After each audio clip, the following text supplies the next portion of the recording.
ಸಿಗುತ್ತೆ. ಬೇರೆ ಎಲ್ಲೋ ನಾವು ಲಕ್ಷಾಂತರ ರೂಪಾಯಿ ಕೊಟ್ಟು ಟ್ರೀಟ್ಮೆಂಟ್ ಮಾಡಿಸ್ಕೊಳ್ಳೋ ಬದಲು ಇದು ಕೈಗೆ ಎಟ್ಕೋ ಥರದಲ್ಲಿ ಸಿಗುತ್ತೆ. ಚಿಕ್ಕ ಕ್ಯೂಬ್ಸ್ ತರ ಅದು ಸಿಗುತ್ತೆ. ಪ್ರೂವ್ ಆಗಿರೋದು ಇದೆಯಾ ಹೌದು ಇದು? ಹೌದು, ತುಂಬಾ ಜನಕ್ಕೆ ಫಾಸ್ಟ್ ಆಗಿ ರೆಡ್ಯೂಸ್ ಆಗಿದೆ. ಈಗ ಹಚ್ಚಿದ ತಕ್ಷಣ ಹೀಗೆ ಬ್ಲ್ಯಾಕ್ ಆಗುತ್ತೆ ಅನ್ನೋದಕ್ಕೆ ಆಯುರ್ವೇದದಲ್ಲಿ, ನಮ್ಮ ಅಭ್ಯಂಗ ಶಾಸ್ತ್ರ ಆಯುರ್ವೇದ ಶಾಸ್ತ್ರದಲ್ಲಿ ಇಲ್ಲವೇ ಇಲ್ಲ. ಮತ್ತೆ ಅದು ಲಾಂಗ್ ಟರ್ಮ್ ಟ್ರೀಟ್ಮೆಂಟ್ ಅಗತ್ಯ ಇರುತ್ತೆ, ಯಾವುದು ಕ್ವಿಕ್ ಆಗಿ ಹೋಗ್ಬಿಡಲ್ಲ.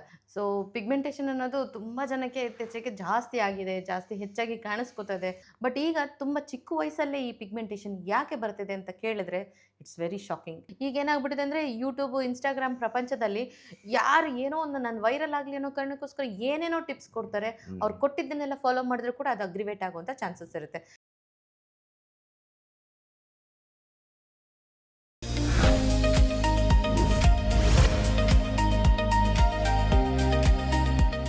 ನಮಸ್ಕಾರ. Dive deep with Badakila Pradeep ಕಾರ್ಯಕ್ರಮನ ನೀವು ನೋಡ್ತಾ ಇರ್ತೀರಾ. ಹಾಗೆ ಬಡಕಿಲಾ ಪ್ರದೀಪ್ ಯೂಟ್ಯೂಬ್ ಚಾನಲ್ನಲ್ಲಿ ಪ್ರತಿನಿತ್ಯ ಒಂದೊಂದು ಹೊಸ ಸಂಚಿಕೆಯನ್ನು ಕೂಡ ನೀವೀಗ ನೋಡ್ತಾ ಇದ್ದೀರಾ.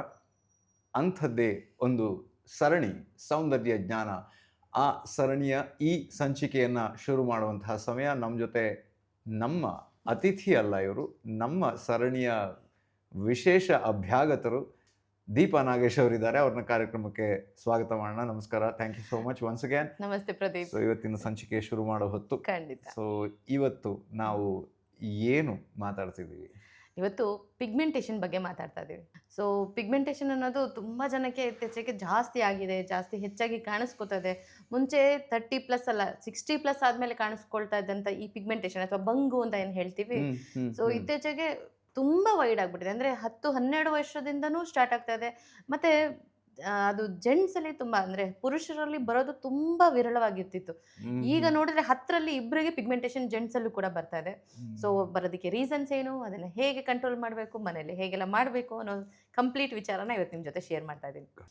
ಎಲ್ಲದಕ್ಕಿಂತ ಮುಖ್ಯವಾಗಿ ಯಾವಾಗಲೂ ನಾವು ಹೇಳ್ದಂಗೆ ಹೇಗೆ ಬರುತ್ತೆ ಅಂತ ಕಂಡುಹಿಡಿದ್ರೆ ಅದನ್ನು ಹೇಗೆ ಹೋಗಿಸ್ಕೊಳ್ಬೋದು ಅಂತ ಈಸಿಯಾಗಿ ನಾವು ಮಾಡ್ಕೊಳ್ಬೋದು. ಮುಂಚೆ ಎಲ್ಲ ಬರ್ತಾ ಇದ್ದಿದ್ದು ಇದು ಮೆನೋಪಾಸ್ ಟೈಮಲ್ಲಿ ಬರ್ತಿತ್ತು. ಹಾರ್ಮೋನಲ್ ಇಂಬ್ಯಾಲೆನ್ಸ್ ಆಗ್ತಿತ್ತು. ಹಾಗಾಗಿ ಮೆನೋಪಾಸ್ ಟೈಮಲ್ಲಿ ಹೆಣ್ಮಕ್ಳಿಗೆ ಹೆಚ್ಚಾಗಿ ಕಾಣಿಸ್ಕೊಳ್ತಾ ಇದ್ದಂಥ ಈ ಪಿಗ್ಮೆಂಟೇಷನು ಇತ್ತೀಚೆಗೆ ಏನಾಗಿದ್ರೆ ಹಾರ್ಮೋನಲ್ ಇಂಬ್ಯಾಲೆನ್ಸ್ ಇಂದ ಇದು ಬರೋದು.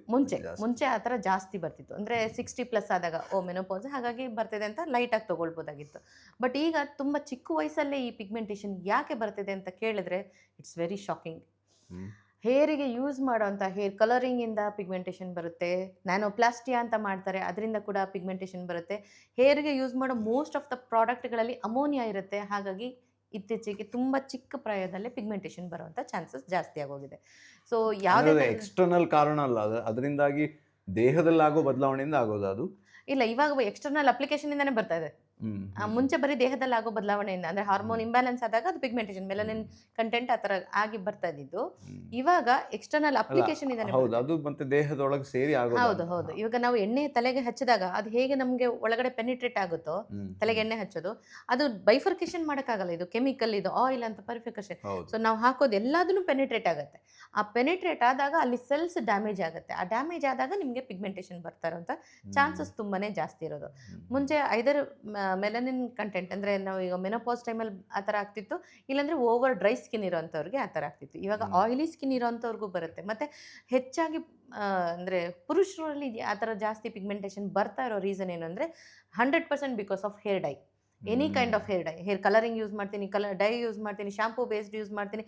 Poisson is a poison, whether it is sweet or salt, it is a poison. ಹಾಗಾಗಿ ಹರ್ಬಲ್ ಆಪ್ಷನ್ಸ್ ಹರ್ಬಲ್ ಆಪ್ಷನೇ ಇಲ್ಲ. ಆ್ಯಕ್ಚುಲಿ ಡೈಯಲ್ಲಿ ಹರ್ಬಲ್ ಆಪ್ಷನೇ ಇಲ್ಲ.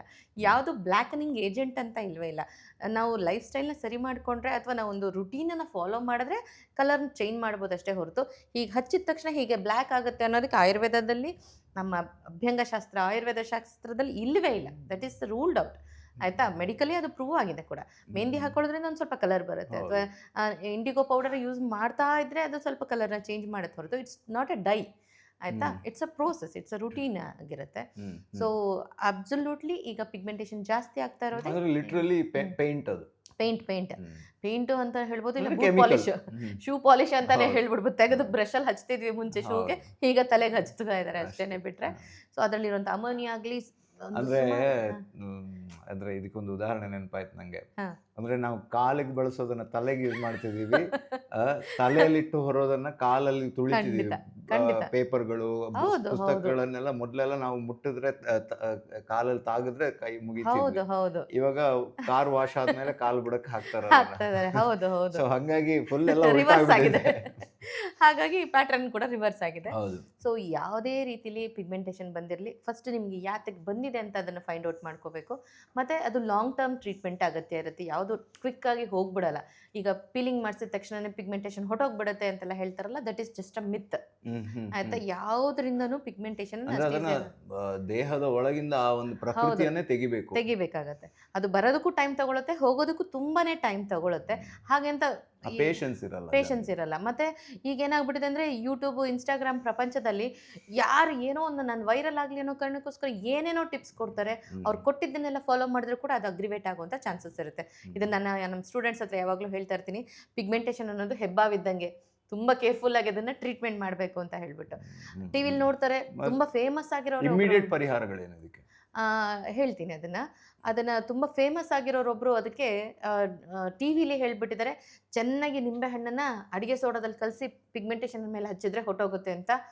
ಸಾವಿರಾರು ಜನಕ್ಕೆ ಅಟ್ ಎ ಟೈಮ್ ಅದು ತುಂಬ ಡೇಂಜರಸ್ ಆಗಿ ಸಿವಿಯರ್ ಲೆವೆಲಲ್ಲಿ ಖಂಡಿತ ಸುಟ್ಟೋಗ್ಬಿಡುತ್ತೆ. ಸೊ ಹಾಗೆ ನೀವು ಹೇಳಿದ್ ಕರೆಕ್ಟ್. ಸೊ ಹಾಗೆಲ್ಲ ಯಾರೋ ಹೇಳಿದ್ರು ಅಂತ ಎಸ್ಪೆಷಲಿ ಪಿಗ್ಮೆಂಟೇಷನ್ ಜೊತೆ ಆಟ ಆಡಬಾರ್ದು. ಸೊ ಫಸ್ಟ್ ಆಫ್ ಆಲ್ ಬರಬೇಕು ಅಂತಂದರೆ ಅದಕ್ಕೆಲ್ಲ ತುಂಬ ಕೆಮಿಕಲ್ ಟ್ರೀಟ್ಮೆಂಟ್ ಇರುತ್ತೆ. ಇನ್ಫ್ಯಾಕ್ಟ್ ಪಾರ್ಲರ್ಗಳಲ್ಲಿ ಮಾಡೋಂಥ ಬ್ಲೀಚಿಂದನೂ ಪಿಗ್ಮೆಂಟೇಷನ್ ಬರುತ್ತೆ. ರೆಗ್ಯುಲರಾಗಿ ಬ್ಲೀಚ್ ಮಾಡಿಸೋರಿಗೆ ಡೆಫಿನೆಟ್ಲಿ ಪಿಗ್ಮೆಂಟೇಷನ್ ಬರುತ್ತೆ. ಸೊ ಪಾರ್ಲರ್ಗಳಲ್ಲಿ ಬ್ಲೀಚ್ ಮಾಡಿಸೋದನ್ನ ಅವಾಯ್ಡ್ ಮಾಡಬೇಕು, ಮನೆಗಳಲ್ಲೂ ಬ್ಲೀಚ್ ಮಾಡ್ಕೊಳ್ಳೋದನ್ನ ಅವಾಯ್ಡ್ ಮಾಡಬೇಕು. ಆಮೇಲೆ ಮೋರ್ ಓವರ್ ನಾನು ಇವಾಗ ಹೇಳ್ಕೊಡೋಂಥ ಟಿಪ್ಸ್ನ ಫಾಲೋ ಮಾಡ್ತಾ ಬಂದರೆ ಸಾಕಾಗುತ್ತೆ.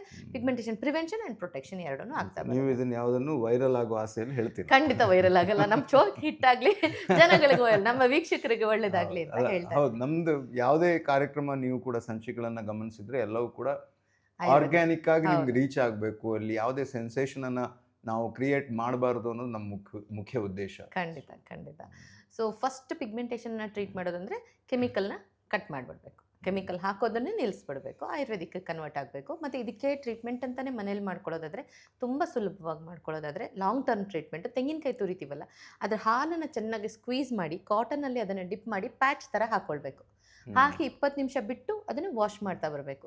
ಇದು ಏನು ಮಾಡುತ್ತೆ ಅಂದರೆ ಫಾಸ್ಟಾಗಿ ಮೆಲನಿನ್ ಕಂಟೆಂಟ್ನ, ಅಂದರೆ ಬ್ಲ್ಯಾಕ್ ಮೆಲನಿನ್ ಏನಿರುತ್ತೆ ಅದನ್ನು ರೆಡ್ಯೂಸ್ ಮಾಡಿ ವೈಟ್ ಮೆಲನಿನ್ ಸೆಲ್ಸ್ನ ಡೆವಲಪ್ ಮಾಡೋದಕ್ಕೆ ತುಂಬ ಫಾಸ್ಟಾಗಿ ಹೆಲ್ಪ್ ಮಾಡುತ್ತೆ. This is a first aid ಅಂತಲೇ ಹೇಳ್ಬೋದು.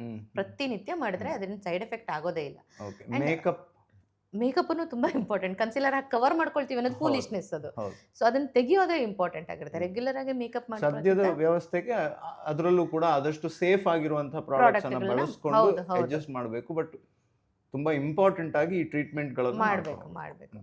ಸೊ ಇದನ್ನು ಫಸ್ಟ್ ಏಡ್ ಥರ ನಾವು ಇದನ್ನು ಮಾಡ್ತಾ ಬರ್ಬೋದು. ನೆಕ್ಸ್ಟ್ ಇದಕ್ಕೆ ವೆರಿ ಇಂಪಾರ್ಟೆಂಟ್ ಅಂತಂದರೆ ಬಾದಾಮಿ ಇರುತ್ತಲ್ಲ, ಬಾದಾಮಿ ಮತ್ತು ಗಸಗಸೆ ಎರಡನ್ನೂ ಚೆನ್ನಾಗಿ ಗ್ರೈಂಡ್ ಮಾಡಿ ಅಪ್ಲೈ ಮಾಡ್ತಾ ಬರೋದ್ರಿಂದ ಕೂಡ ಪಿಗ್ಮೆಂಟೇಷನನ್ನು ನಾವು ಲೈಟ್ ಮಾಡ್ತಾ ಬರ್ಬೋದು.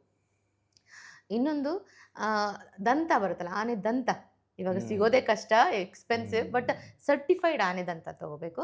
ಸರ್ಟಿಫೈಡ್ ಆನೆ ದಂತನ ಅಭ್ಯಂಗಶಾಸ್ತ್ರದಲ್ಲಿ ಇದು ಇಲ್ಲುಸ್ಟ್ರೇಟ್ ಆಗಿದೆ.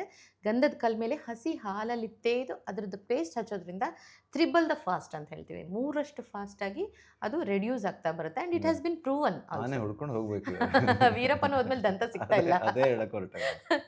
ಸೊ ಕಾವೇರಿ ಎಂಪೋರಿಯಂ ಬಂದ ಮೇಲೆ ಹೋದ ಮೇಲೆ ಹೋಗ್ತಾ ಎಲ್ಲ ತಗೊಂಡೋಗಿ ಆಗಿದೆ. ಅದು ನಿಜ. ಸೊ ಕಾವೇರಿ ಎಂಪೋರಿಯಂ ಅದು ಸರ್ಟಿಫೈಡ್ ಸಿಗುತ್ತೆ. ತುಂಬಾ ಎಕ್ಸ್ಪೆನ್ಸಿವ್ ಇರುತ್ತೆ. ಬಟ್ ಇದಕ್ಕೆ ಟ್ರೀಟ್ಮೆಂಟು ಎಕ್ಸ್ಪೆನ್ಸಿವ್ ಇರುತ್ತೆ. ಬೇರೆ ಎಲ್ಲೋ ನಾವು ಲಕ್ಷಾಂತರ ರೂಪಾಯಿ ಕೊಟ್ಟು ಟ್ರೀಟ್ಮೆಂಟ್ ಮಾಡಿಸ್ಕೊಳ್ಳೋ ಬದಲು ಇದು ಕೈಗೆ ಇಟ್ಕೋತಾರದಲ್ಲಿ ಸಿಗುತ್ತೆ, ಚಿಕ್ಕ ಕ್ಯೂಬ್ಸ್. ಹೌದು, ತುಂಬಾ ಜನಕ್ಕೆ ಫಾಸ್ಟ್ ಆಗಿ ರೆಡ್ಯೂಸ್ ಆಗಿದೆ. ಸೊ ಆ ತರದನ್ನ ನಾವು ಅಂದ್ರೆ ತೇದ್ಬಿಟ್ಟು ಹಚ್ಚೋದ್ರಿಂದ ಕೂಡ ನಮ್ಮ ಅಗತ್ಯ ಮತ್ತೆ ಅರ್ಜೆನ್ಸಿಗೆ ಅನುಗುಣವಾಗಿ ಯಾವ್ದನ್ನ ಬಳಸಬೇಕು ಅನ್ನೋದು ಇರೋದು. ಇವಾಗ ಟ್ರೀಟ್ಮೆಂಟ್ಗೆ ತುಂಬಾ ಫಾಸ್ಟ್ ಆಗಬೇಕು ಅಂತಂದ್ರೆ ತುಂಬಾ ಪೇಮೆಂಟ್ ಮಾಡಬೇಕು. ಅಡುಗೆ ಸೋಡಾವನ್ನ ನಿಂಬೆ ಭಯಂಕರ ಟ್ರೀಟ್ಮೆಂಟ್ಗಳೆಲ್ಲ ಬೇಡ. ಜೊತೆಗೆ ಇದು ಅಗ್ರಿವೇಟ್ ಆಗೋದಕ್ಕೆ ಕಾರಣ ಏನಂದ್ರೆ ಸಿಟ್ರಸ್ ಅಂಶ. ಬೇರೆ ಎಲ್ಲರಿಗೂ ನಾವು ಸಿಟ್ರಸ್ ಹಾಕಿ ಅಂತ ಹೇಳ್ತೀವಿ. ಹೌದು ಪಿಗ್ಮೆಂಟೇಷನ್ ಸೊ ಇರೋರು ಅಲ್ಲಿ ಅದೇ ಇದು ನಿಂಬೆ Problem. ಹಾಕಬಾರ್ದು ಅಂತ ಹೇಳೋದು. ಹೌದು ಹೌದು. ಯಾವುದೇ ರೀತಿ ಸಿಟ್ರಸ್ ಫ್ರೂಟ್ ಇರಲಿ, ಅದು ಲೆಮನ್, ಆರೆಂಜ್, ಮೂಸಂಬಿ ಇದೆಲ್ಲ ಪಿಂಪಲ್ಗೆ ತುಂಬಾ ಒಳ್ಳೇದು ಹೊರತು ಪಿಗ್ಮೆಂಟೇಷನ್ ಇರೋರಿಗೆ ಇದು ತುಂಬಾ ಕೆಟ್ಟದು. ಹಾಗಾಗಿ ಹುಳಿ ಅಂಶನೇ ತಾಗಿಸ್ಬಾರ್ದು ಅವರು. ಆದಷ್ಟು ನ್ಯಾಚುರಲ್ ಡೈರಿ ಪ್ರಾಡಕ್ಟ್ಸ್ ಎಲ್ಲ ಒಳ್ಳೇದು. ಹಸಿ ಹಾಲು, ಹಾಲಿನ ಕೆನೆ, ಬೆಣ್ಣೆ, ತುಪ್ಪ ಇದೆಲ್ಲ ತುಂಬ ಒಳ್ಳೆಯದು. ರೆಗ್ಯುಲರ್ ಆಗಿ ಅದನ್ನು ಹಚ್ಚೋದು, 10 ನಿಮಿಷ ಬಿಟ್ಟು ವಾಶ್ ಮಾಡೋದ್ರಿಂದ ರೆಡ್ಯೂಸ್ ಆಗ್ತಾ ಬರುತ್ತೆ. ಆಮೇಲೆ ಮನೇಲಿ ಮಾಡ್ಕೊಳ್ಳೋದೊಂದು ಹೇಳ್ಕೊಡ್ತೀನಿ ನಾನು. ಅಂದರೆ ಸ್ಯಾಫ್ರನ್ ಬಟರ್ ಅಂತ ಹೇಳ್ತೀವಿ. ಪ್ರತಿನಿತ್ಯ ಕೆಲಸಕ್ಕೆಲ್ಲ ಹೋಗೋರು ಇಷ್ಟೆಲ್ಲ ಫೇಸ್ ಪ್ಯಾಕ್ ಹಾಕೊಂಡು ಕೂತ್ಕೊಳ್ಳೋಕೆ ಟೈಮ್ ಸಿಗಲ್ಲ. ಸೊ ನೈಟ್ ಕ್ರೀಮ್ ಆಗಿ ಇದನ್ನು ಯೂಸ್ ಮಾಡ್ಬೋದು. ನಾಟಿ ಹಸುವಿನ ಬೆಣ್ಣೆ ತೊಗೋಬೇಕು. ಇನ್ಫ್ಯಾಕ್ಟ್ ನಮ್ಮ ಪಾರ್ಲರಲ್ಲಿ A2 ಹಸುವಿನ ಬೆಣ್ಣೆ ತೊಗೋತೀವಿ. A2 ಹಸುವಿನ ನಾಟಿ ಹಸುವಿನ ಬೆಣ್ಣೆ ತೊಗೊಂಡು ಅದಕ್ಕೆ ಕೇಸರಿ ಅಂತ ಹೇಳ್ತೀವಿ, ಕುಂಕುಮ ಕೇಸರಿ ಅಂತ ಸಂಸ್ಕೃತದಲ್ಲಿ ಹೇಳ್ತೀವಿ, ಸ್ಯಾಫ್ರನ್ ಅದನ್ನ ಹಾಕಿ ಡಬಲ್ ಬಾಯ್ಲ್ ಆದಷ್ಟು ಪ್ಯೂರ್ ಆಗಿರೋದು ಹೌದು ತಗೋಬೇಕು. ಹೌದು. ಇಲ್ಲ ಯಾವುದೋ ಒಂದು ಬೇರೆ ಇದಕ್ಕೆ ಅಂದ್ರೆ ಫ್ಲೇವರ್ ಅಡಲ್ಟ್ರೇಟೆಡ್ ಮಾಡಬಾರ್ದು. ಸೊ ಇದೆರಡನ್ನೇ ಹಾಕಿ ಡಬಲ್ ಬಾಯ್ಲ್ ಮಾಡಬೇಕು. ಡಬಲ್ ಬಾಯ್ಲ್ ಮಾಡಿದ ತಕ್ಷಣ ಅದು ಮೆಲ್ಟ್ ಆಗುತ್ತೆ. ಸೊ ಮೆಲ್ಟ್ ಆದಮೇಲೆ ಅದನ್ನ ಒಂದು ಕಂಟೈನರಲ್ಲಿ ಹಾಕಿ ರೆಗ್ಯುಲರಾಗಿ ಪಿಗ್ಮೆಂಟೇಷನ್ ಮೇಲೆ ಹಚ್ತಾ ಬರೋದು. ಅಂದರೆ ಡೇ ಟೈಮಲ್ಲಿ ಆಗಲ್ಲ ಅನ್ನೋರು ನೈಟ್ ಫುಲ್ ಅದನ್ನು ಅಪ್ಲೈ ಮಾಡಿಬಿಟ್ಟು ಬೆಳಿಗ್ಗೆ ಎದ್ದು ಬೆಚ್ಚಗಿರೋ ನೀರಲ್ಲಿ ವಾಶ್ ಮಾಡ್ತಾ ಬಂದರೆ ತುಂಬ ಫಾಸ್ಟಾಗಿ ಪಿಗ್ಮೆಂಟೇಷನ್ ರೆಡ್ಯೂಸ್ ಆಗ್ತಾ ಬರುತ್ತೆ. ಇದ್ರ ಜೊತೆಗೆ ಕ್ಷೀರಬಲ ತೈಲ ಅಂತ ಸಿಗುತ್ತೆ. ಮಲ್ಟಿಪಲ್ ಯೂಸೇಜ್ ಇರುತ್ತೆ ಕ್ಷೀರಬಲದು. ಅದನ್ನು ಅಷ್ಟೇ ಫೇಸಿಗೆ ಅಪ್ಲೈ ಮಾಡಿಕೊಂಡು ಸ್ವಲ್ಪ ಸನ್ ಬಾತ್ ಮಾಡೋದ್ರಿಂದ, ಅಂದರೆ ಹಾರ್ಶ್ ಬಿಸಿಲಲ್ಲ, ಬೆಳಿಗ್ಗಿನ ಮೊದಲನೇ ಕಿರಣಗಳು ಅಂತ ಏನು ಹೇಳ್ತೀವಿ ಅದನ್ನು ಸನ್ ಬಾತ್ ಮಾಡೋದ್ರಿಂದ ಕೂಡ ತುಂಬ ಫಾಸ್ಟಾಗಿ ಪಿಗ್ಮೆಂಟೇಷನ್ ಲೈಟ್ ಆಗ್ತಾ ಬರುತ್ತೆ. And moreover face pack apply ಮಾಡುವಾಗಲೂ ಇಂಪಾರ್ಟೆಂಟ್ ಇರುತ್ತೆ. ಇವರು ಯಾವುದೇ ರೀತಿಯ ಮಡ್ ಓರಿಯೆಂಟೆಡ್ ಫೇಸ್ ಪ್ಯಾಕ್ಗಳನ್ನ ಹಾಕಬಾರ್ದು. ಮುಲ್ತಾನಿ ಮಿಟ್ಟಿ ಅಥವಾ ರೆಡ್ ಕ್ಲೇ, ಕ್ಲೇ ಇವ್ರಿಗೆ ಡೇಂಜರಸ್ ಅದು. So clay red clay, blue ಅಂದ್ರೆ ಕ್ಲೇ ಅದು ಪಿಂಪಲ್ಗಾದ್ರೂ ಅದು ಬಳಕೆ ಆಗುತ್ತೆ. ಸೊ ಹಾಗೆ ಒಳ್ಳೇದು. ಪಿಂಪಲ್ಗೆ ಯಾವ್ದೆಲ್ಲ ಟ್ರೀಟ್ಮೆಂಟ್ ಇದೆಯೋ ಅದು ಯಾವುದು Opposite. ಮಾಡಬಾರ್ದು. ಹೌದು ಹೌದು, ಅದು ಯಾವುದನ್ನು ಇದಕ್ಕೆ ಮಾಡಬಾರ್ದು. ನೀವೇ ಚೆನ್ನಾಗಿ ಇವಾಗ ಓಲ್ಡ್ ಚೆನ್ನಾಗಿ ಅಂದ್ರೆ ಜಸ್ಟ್ ಲಾಜಿಕ್ ಯೂಸ್ ಮಾಡ್ತಾ ಇದೀನಿ. ಅದು ಕರೆಕ್ಟ್ ಬಿಟ್ಟು ಕರೆಕ್ಟ್. ಇಲ್ಲ ಅದು ಸತ್ಯ ಕೂಡ. ಹ್ಮ್. ಪಿಂಪಲ್ಗಾಗೋದು ವಿರುದ್ಧ ಇವ್ರಿಗೆ. ಸೊ ಹಾಗಾಗಿ ಇವರು ಯಾವುದೇ ರೀತಿಯ ಮಡ್ ಓರಿಯೆಂಟೆಡ್ ಫೇಸ್ ಪ್ಯಾಕ್, ಅಂದರೆ Multani mitti, red clay, blue clay ಅಂತೆಲ್ಲ ಬರುತ್ತೆ, ಚಾರ್ಕೋಲ್ ಕೂಡ ಇವರು ಯೂಸ್ ಮಾಡಬಾರ್ದು. ಓಕೆ ಸೊ ಅದ್ರ ಬದಲಿಗೆ ಇವರು ಎಲ್ಲ ಥರ ಡ್ರೈ ಫ್ರೂಟ್ಸ್ಗಳದ್ದು ರುಬ್ಬಿ ಅಥವಾ ಪೌಡ್ರ್ ಮಾಡಿಟ್ಕೊಂಡು ಅದನ್ನು ಬಿಸಿ ಮಾಡಿ ಫೇಸ್ ಪ್ಯಾಕ್ ರೀತಿ ಅಪ್ಲೈ ಮಾಡ್ಕೊಳ್ಳೋದ್ರಿಂದ ಪಿಗ್ಮೆಂಟೇಷನ್ ತುಂಬ ಫಾಸ್ಟಾಗಿ ರೆಡ್ಯೂಸ್ ಆಗ್ತಾ ಬರುತ್ತೆ. ಸೊ ಹೀಗೆ ಮನೇಲೇ ಅವರು ಪಿಗ್ಮೆಂಟೇಷನನ್ನು ಈಸಿಯಾಗಿ ರೆಡ್ಯೂಸ್ ಮಾಡ್ಕೊಳ್ತಾ ಬರ್ಬೋದು.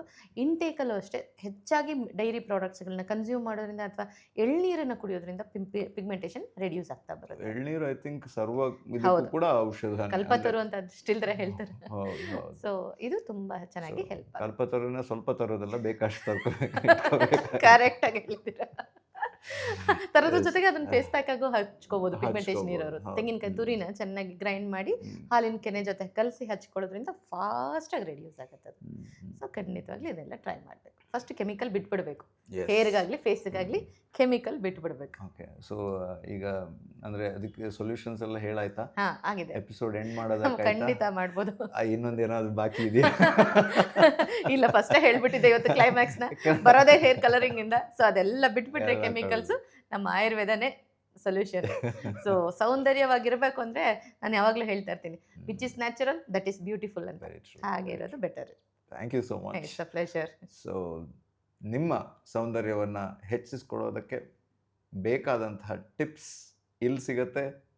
ಇವತ್ತಿಂದು ಈ ಟಿಪ್ ಅದನ್ನು ನೀವು ಚೆನ್ನಾಗಿ ಬಳಸ್ತೀರಾ ಅಂತ ನಾವು ಅಂದ್ಕೊಳ್ತಾ ಇವತ್ತಿನ ಸಂಚಿಕೆಯನ್ನು ಇಲ್ಲಿಗೆ ಮುಕ್ತಾಯ ಮಾಡೋಣ. ಮುಂದಿನ ಸಂಚಿಕೆಯಲ್ಲಿ ನಿಮ್ಮನ್ನು ಸಿಗ್ತೀನಿ. ಬಡಕಿಲಾ ಪ್ರದೀಪ್ ಯೂಟ್ಯೂಬ್ ಚಾನಲನ್ನು ಸಬ್ಸ್ಕ್ರೈಬ್ ಮಾಡಿದ್ರೆ ಈ ಥರದ ಎಲ್ಲ ರೀತಿಯ ವಿವಿಧ ವೈವಿಧ್ಯಮಯ ಕಾರ್ಯಕ್ರಮಗಳು, ಆ ಮೂಲಕ ಮಾಹಿತಿಗಳು ನಿಮಗೆ ಸಿಗ್ತಾ ಇರುತ್ತೆ ಅಂತ ಹೇಳ್ತಾ ಈ ಸಂಚಿಕೆಯನ್ನು ಇಲ್ಲೇ ಮುಕ್ತಾಯಗೊಳಿಸ್ತಾ ಇದ್ದೀನಿ. ನಮಸ್ಕಾರ.